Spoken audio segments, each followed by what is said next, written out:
Hello students. देखिए, last session में हमने क्या डिस्कशन किया था। लास्ट सेशन में हमने डिस्कशन किया था, अगर आपने वीडियो देखी हो तो, कि हम बोर्ड के क्वेश्चन सॉल्व कर रहे थे प्रीवियस ईयर के क्लास 10 मैथमेटिक्स के। तो हमने 1 से लेकर 18 तक के क्वेश्चन बच गए थे। सेक्शन ए में हमने डिस्कशन किया था। आज हम सेक्शन बी का डिस्कशन करेंगे। अच्छा, सेक्शन ए में ही दो क्वेश्चन असर्शन और रीजन वाले भी आते हैं, वो मैं आज डिस्कस करूंगा। है ना, मतलब किस तरीके से क्वेश्चन आते हैं, कैसे हम इनको सॉल्व कर सकते हैं। ठीक है, तो उसका डिस्कशन हम आज करेंगे। और देखिए, चैनल को लाइक करिए, शेयर करिए, सब्सक्राइब करिए, क्योंकि इससे आगे और भी वीडियोस आने वाले हैं। है ना, पूरे जेई का कंटेंट, आपके ओलंपियाड से रिलेटेड जितने भी कंटेंट होंगे वो सब यहाँ पर मैथमेटिक्स से रिलेटेड डलते रहेंगे। और चैनल के साथ सबसे अच्छी बात ये है, मैंने आपको बताया था कि जो भी हम यहाँ पर लेक्चर आपको वीडियो की फॉर्म में दिखेगा, उसके आपको हैंड रिटन नोट्स भी मिलेंगे, जो कि डिस्क्रिप्शन में लिंक होगी, वहां से आप डाउनलोड कर सकते हैं। तो सेम जैसे कि प्रीवियस लेक्चर था, उसमें भी आपको सॉल्यूशंस मिलने होंगे, तो आज के लेक्चर्स के भी सॉल्यूशंस की लिंक आपको उसमें मिल जाएगी, वहां से आप उसको डाउनलोड कर लेना। चलिए ठीक है, तो सेशन को आगे बढ़ाते हैं। उससे पहले लाइक, शेयर और सब्सक्राइब कर दीजिए। देखिए, असर्शन और रीजन की हम बात करते हैं, किस तरीके के क्वेश्चन होते हैं। क्या लिखा हुआ है, a statement is followed by a statement of reason, select the correct option out of the following. तो मतलब आपको एक असर्शन मिलेगा, एक रीजन मिलेगा। अब आपको बताना है कि उनमें क्या रिलेशन है। भाई सीधी सी बात है कि रीजन सही है या नहीं है, असर्शन सही है या नहीं है, या दोनों सही है या दोनों फॉल्स हैं, या फिर कोई जो है रीजन एक्सप्लेनेशन करेक्ट तरीके से कर रहा है नहीं कर रहा। तो उस तरीके से हम इन क्वेश्चंस को सॉल्व करते हैं। देखो, क्वेश्चन नंबर 19 क्या कह रहा है, बड़ा आसान सा क्वेश्चन है। ये कह रहा है the perimeter of triangle ABC is a rational. तो अब यहाँ पर अगर हमें इस ट्राइंगल का पेरीमीटर निकालना है, तो ऑब्वियस सी बात है हमें एसी भी निकालना पड़ेगा, क्योंकि पेरीमीटर का मतलब क्या होता है, perimeter means sum of all sides. तो आप अगर यहाँ पर पेरीमीटर निकालेंगे, तो पेरीमीटर क्या है, पेरीमीटर है A B plus B C plus C A. अब सी ए भी तो कैलकुलेट करना पड़ेगा। तो सी ए कैसे निकालेंगे, जस्ट बिकॉज हमें दिख रहा है कि जो ट्राइंगल ए बी सी ये राइट एंगल है, तो क्या मैं यहाँ ऐसा लिख दूं, A C square is equals to A B square plus B C square. Pythagoras theorem लगा सकते हैं। तो यहाँ से देखो, ए सी का स्क्वायर किसके इक्वल हो जाएगा, ए बी का स्क्वायर बनेगा 2 का स्क्वायर, और ये बनेगा 3 का स्क्वायर। आप सॉल्व करेंगे तो कितना बनेगा, 4 प्लस 9, यानी कि बनेगा ये 13। तो आप जब इसको सॉल्व करेंगे, तो एसी की वैल्यू आ कितनी रही है, ऐसी आ रहा है यहाँ पर अंडर रूट ऑफ 13, जो कि एक इररेशनल नंबर है। और आपको यहाँ बोला हुआ क्या है, आपको यहाँ बोला है असर्शन में कि एबीसी का जो एक पैरामीटर है, वो एक रैशनल नंबर होना चाहिए। तो ये कितना हो जाएगा, ये तो अंडर रूट 13 है। तो आप अगर इसका पैरामीटर निकालेंगे, तो देखो इसका सम करो, सम करोगे तो कितना निकल करके आएगा।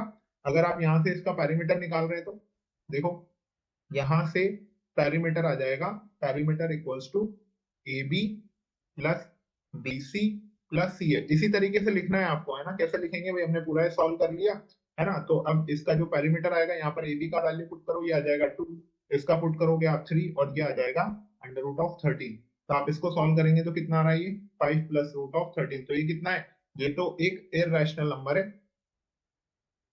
तो क्या आपको दिख रहा है यहाँ पर कि इसका पैरामीटर रैशनल है, नहीं है ना। तो ऑब्वियस सी बात है, असर्शन तो रॉन्ग हो गया। अब हम चलते हैं रीजन पर। रीजन क्या कह रहा है, the sum of the square of two rational number is always rational number. ये तो बिल्कुल सही बात है। दो रैशनल नंबर्स का स्क्वायर करोगे, का सम निकालोगे, तो वो रैशनल आएगा। लेकिन क्या ये इसको पूरी तरीके से, जो रीजन है वो असर्शन को यहाँ पर जस्टिफाई कर रहा है क्या, क्या इनके बीच में लिंक है, मुझे तो नहीं दिख रहा। तो आप क्या कह देंगे, सीधा सीधा सा, कि सर ऑप्शन ए तो रॉन्ग है। यानी यहाँ देखो कि जो असर्शन ए है वो तो फॉल्स है, रीजन आर बिल्कुल ट्रू है। तो आंसर क्या हो जाएगा, इसका आंसर हो जाएगा आंसर नंबर डी। ठीक है, तो पहला जो क्वेश्चन है, इसका आंसर हो जाएगा डी, यानी कि 19 का आंसर है डी। चलो नेक्स्ट आगे बढ़ते हैं। नेक्स्ट क्या दे रखा है, point P 0,2 is the point of intersection of Y axis with the line. अब देखो, पॉइंट ऑफ इंटरसेक्शन का मतलब क्या है, यानी कि जैसे मान लो आपके पास ये एक्सिस आपने बनाई है, कोऑर्डिनेट एक्सिस, ये वाई है, ये एक्स है। अभी ऐसा कह रहा है कि point P 0,2 is the point of intersection of Y axis with the line. यानी कि ये लाइन जो है बेसिकली वाई एक्सिस को 0,2 पर कट करेगा। अब सीधी सी बात ये है, आप इसका पॉइंट ऑफ इंटरसेक्शन निकालें, उससे अच्छी बात ये है कि आप ये चेक कर लें कि अगर ये लाइन इस वाई को कट कर रही है, तो ये इसको सेटिस्फाई करेगी। मतलब 0,2 must be the solution of this line. तो यहाँ हम क्या कह सकते हैं, अगर ये इसको कट कर रहा है, if T 0,2 point is on the line 3x plus 2y is equals to 4, then it must satisfy it. तो मतलब ये इसको सेटिस्फाई करना चाहिए, है ना। तो सेटिस्फाई करेगा तो इस पे पुट कर दो, ये 0 आ जाएगा। यहाँ पर 2 इंटू टू इक्वल्स टू 4, तो देखो यहाँ से 4 इक्वल्स टू 4 आ गया ना। यानी आप क्या कह सकते हो कि सर सीधी सी बात है कि असर्शन तो बिल्कुल ट्रू हो गया। अब नेक्स्ट क्या कह रहा है, the distance of point P 0,2 from x axis is 2 units. तो ये तो इसी पे देख लेते हैं, है ना। ये देखो मैंने ग्राफ बना रखा है, यहाँ पर पॉइंट आएगा 0,2। अब ये पॉइंट जो है एक्स एक्सिस से 2 यूनिट की डिस्टेंस पर है क्या? बिल्कुल है। लेकिन क्या इन दोनों में कोई लिंक है क्या?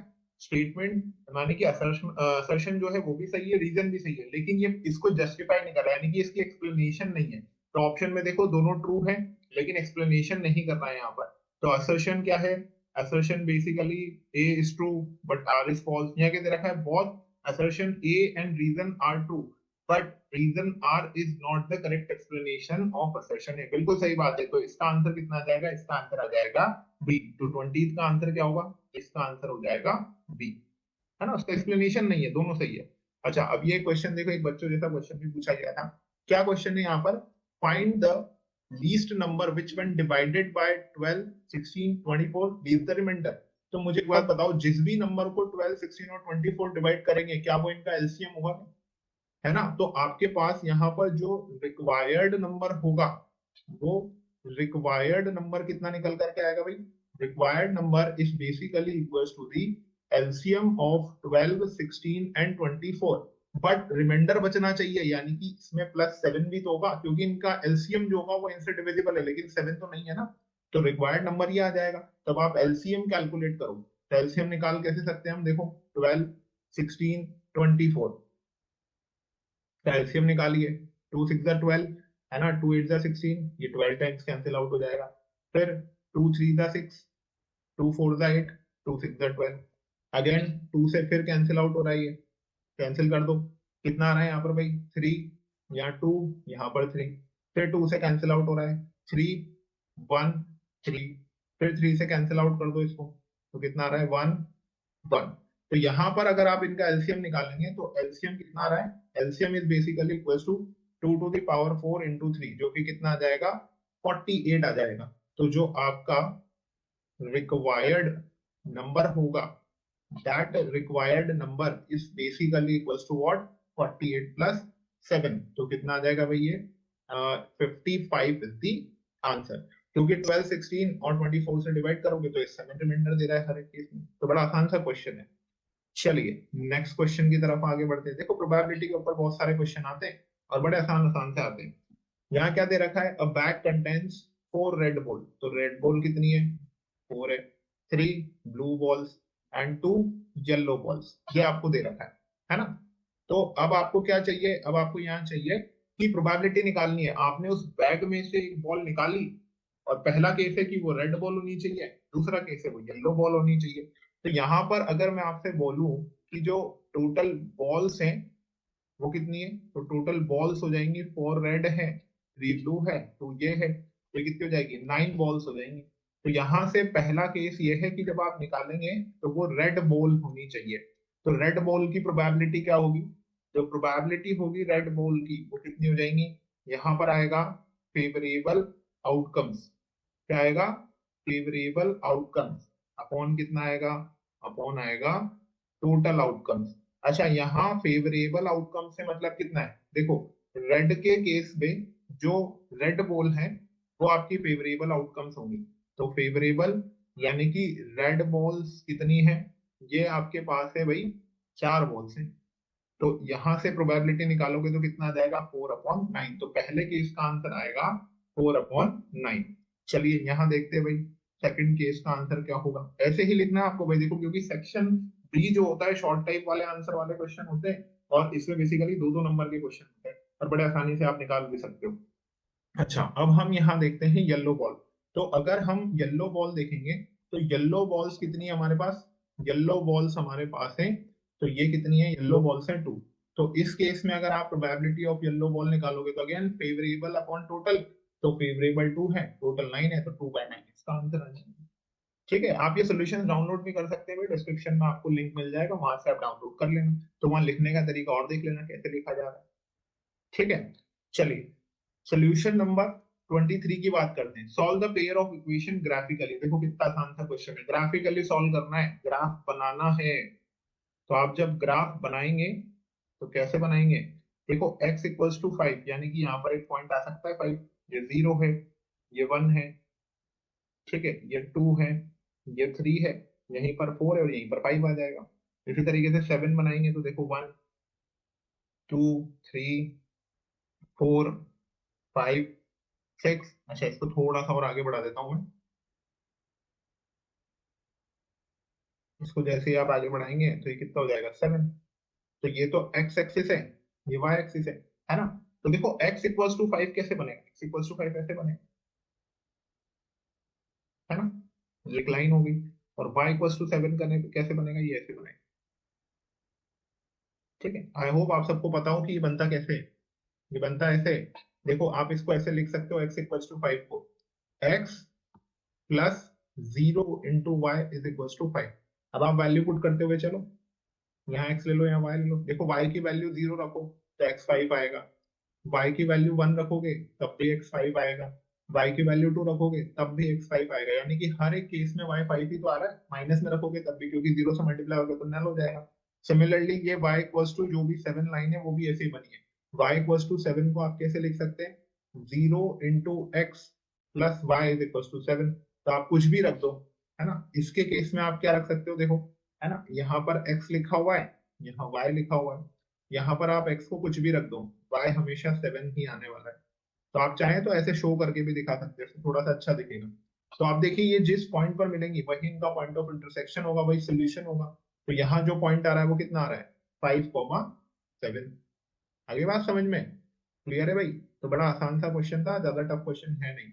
नेक्स्ट बढ़ते हैं, देखो नेक्स्ट क्या है इसमें, use graphical method find whether pair of equation x equals to 0 and y equals to -3 is consistent or not। देखो कंसिस्टेंट के लिए मैंने आपको लास्ट जो हमारा सेशन हुआ था उसमें बताया था, कंसिस्टेंट क्या होते हैं कि अगर किन्हीं भी दो पेयर ऑफ इक्वेशंस के या पेयर ऑफ लीनियर इक्वेशन का अगर एक भी सॉल्यूशन है, एटलीस्ट एक भी सॉल्यूशन है, तो वो हमेशा कैसे होंगे? वो हमेशा कंसिस्टेंट होंगे।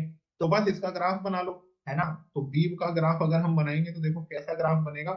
इसका ग्राफ बनाते हैं। देखो ग्राफ बनाने के लिए आप क्या करोगे, आपने एक लाइन बनाई, इसको हम बोलते हैं वाई एक्सिस, ये दूसरी आपने लाइन बनाई, इसको हम बोलते हैं एक्स एक्सिस को। तो ये एक्स हो जाएगा, ये वाई हो जाएगा। अब देखो एक्स इक्वल्स टू 0 का मतलब क्या होता है? Y line. भाई यहीं पर ही तो एक्स 0 है, इसको एक्स इक्वल्स टू 0 बोलते हैं क्योंकि इस पर एक्स हमेशा 0 होता है।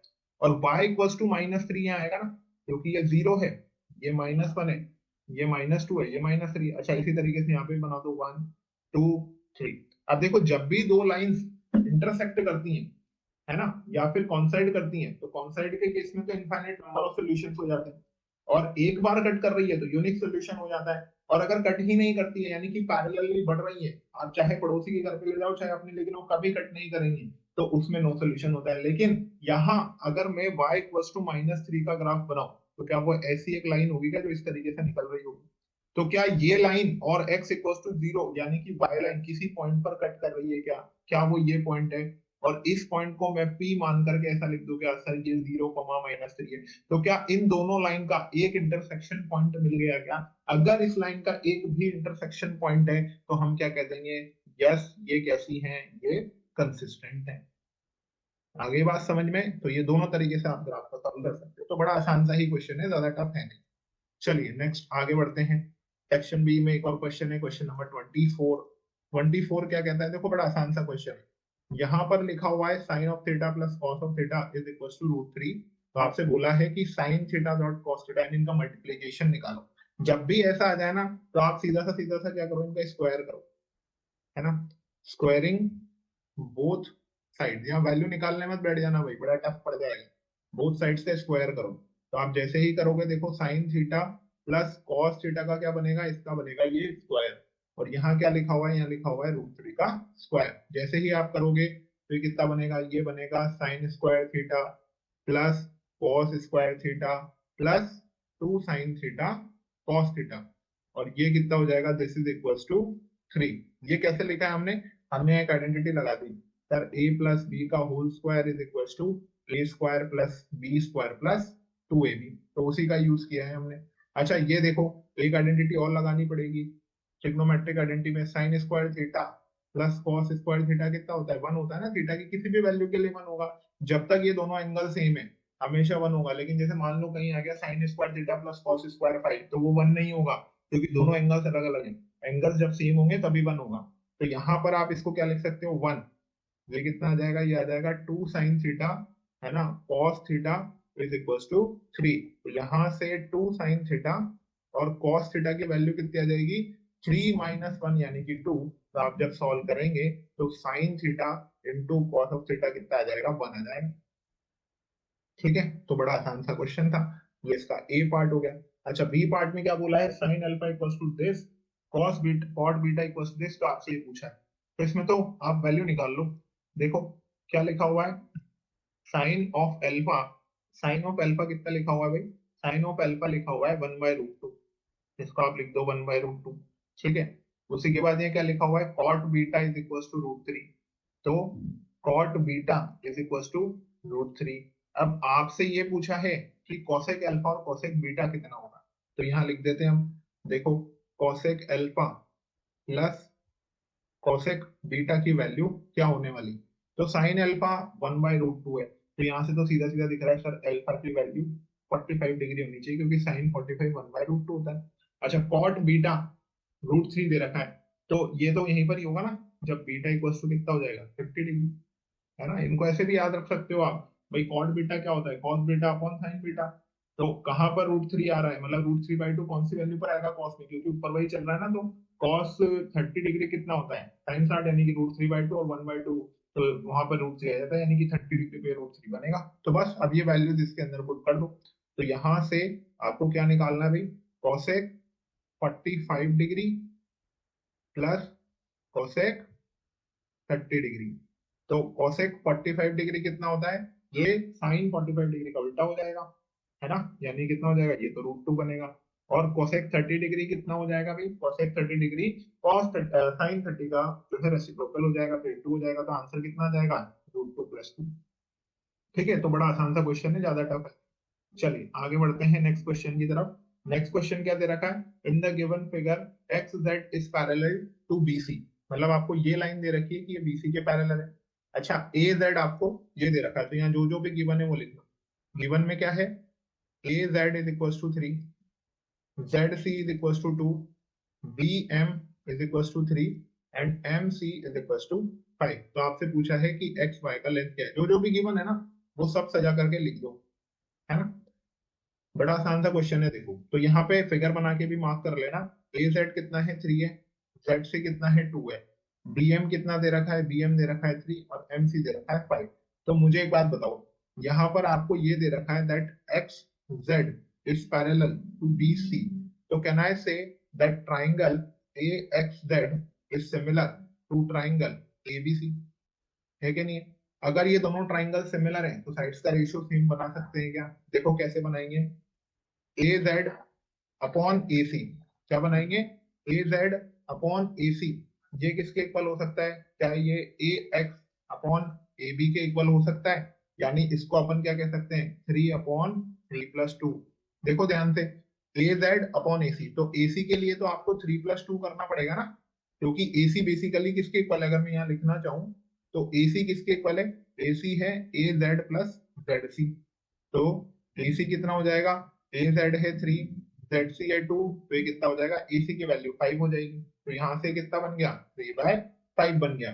ठीक है, अब यहाँ पर ध्यान से देखिए, आपने ए जेड अपॉन जेड सी को ए एक्स अपॉन ए बी के इक्वल कर दिया। अब यहाँ से देखिए आपको एक ट्राइंगल और दिखेगा, कौन कौन सा triangle, triangle A X Y, ये किसके सिमिलर है, ट्राइंगल ए बी एम के। अच्छा ऐसा क्यों कर रहे हैं, ऐसा इसलिए कर रहे हैं क्योंकि हमें एक्स वाई निकालना है ना, और हमें पता है कि पूरी लाइन इसके पैरेलल है, तो ऑब्वियस सी बात है ए एक्स वाई जो होगा ए बी एम के क्या हो जाएगा, सिमिलर हो जाएगा, क्योंकि इनमें देखो ये वाला एंगल तो कॉमन है ही सही, ये इसके इक्वल हो जाएगा, ये वाला इसके इक्वल हो जाएगा, तो कैसे हो जाएंगे, सिमिलर हो जाएंगे, triple angle side rule, triple angle rules है।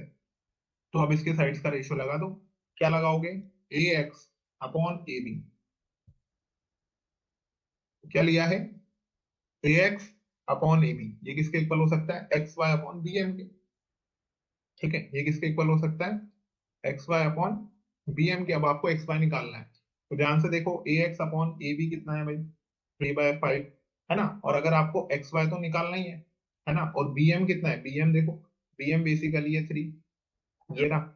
तो अब क्या कर सकते हैं, बस आ गया एक्स वाई, यहाँ से एक्स वाई कितना आ जाएगा, 9/5, तो ये लगभग अगर आ रहा है 1.8 सेंटीमीटर, तो ये आपका आंसर आ जाएगा। ठीक है, तो बड़े आसान आसान से क्वेश्चन है। आप देखिए, मैं फिर से बोल रहा हूँ, सोल्यूशन जो है डिस्क्रिप्शन लिंक में जाकर के वहां से डाउनलोड कर सकते हैं। और अगर आपको किसी भी क्वेश्चन में कोई भी डाउट है तो कमेंट सेक्शन में आप कमेंट कर दें, ताकि जो है मैं उस पर वहीं पर आपको रिप्लाई कर सकूं। ठीक है, तो भाई इस वीडियो को शेयर करिए, लाइक करिए और चैनल को सब्सक्राइब करिए। आगे अब सेक्शन सी की वीडियो आएगी, उसके भी नोट्स आप डाउनलोड कर लेना। और जो है आपको सब्सक्राइब करिए इसको, ताकि आपको क्या है कि इसके नोटिफिकेशंस मिलते रहें।